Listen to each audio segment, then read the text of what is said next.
Edie. Right now, Edie is sitting in the middle of her health class, but is too distracted by her intense period cramps to pay any attention.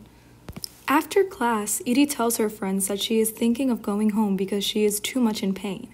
Her friends remind Edie that she is constantly using this excuse to miss school. They tell Edie that cramps are normal.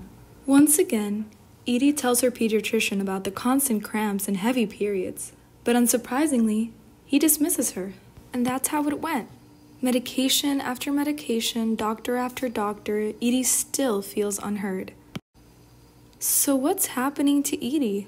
After struggling with infertility, she finally meets a doctor that recognizes her pain. The doctor believes Edie is suffering from endometriosis, a chronic disease characterized by uterine tissue growing outside the uterus. However, the doctor cannot confirm her suspicions without surgery.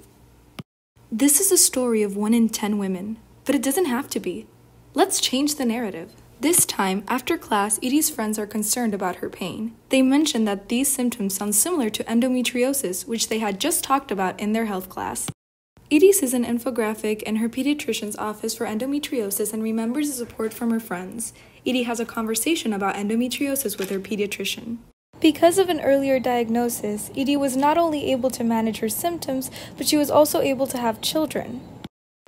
The pediatrician performs a risk assessment using a simple survey and minimal lab equipment to run a diagnostic panel to determine Edie's likelihood of having endometriosis. Through iGEM, Team Uterus from the University of Rochester is creating these tools to rewrite the narrative.